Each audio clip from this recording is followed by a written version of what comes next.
घघरी घघरी हर तोर घघरी घघरी। पावर स्टार पवन सिंह से सीखने की जरूरत है।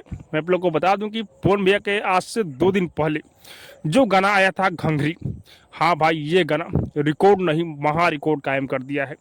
मैं आप लोग को बता दूं कि 2 दिन में 10 मिलियन व्यू इस गाने पर आ चुका है और ये जो गाना है भाई ट्रेंडिंग नंबर 1 पर ट्रेंड कर रहा है। टी सीरीज हमार भोजपुरी से ये गाना रिलीज किया गया था।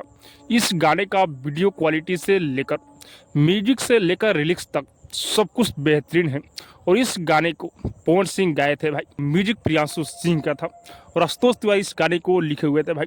ये गाना बहुत ही ज़बरदस्त बज रहा है। भोजपुरी इंडस्ट्री में पवन सिंह को मारने वाला, पवन सिंह से आगे निकलने वाला कोई नहीं अभी है भाई।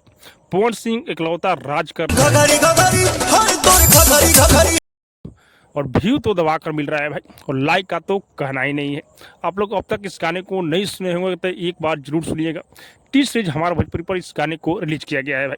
बाकी आप सबको क्या लग रहा है कमेंट करके जो बताइएगा। और हाँ, अब तक मेरे चैनल को सब्सक्राइब नहीं किए तो सब्सक्राइब कीजिए, लाइक कीजिए, शेयर कीजिए, क्योंकि मैं भोजपुरी का अपडेट आप लोगों तक पहुँचाता रहता हूँ।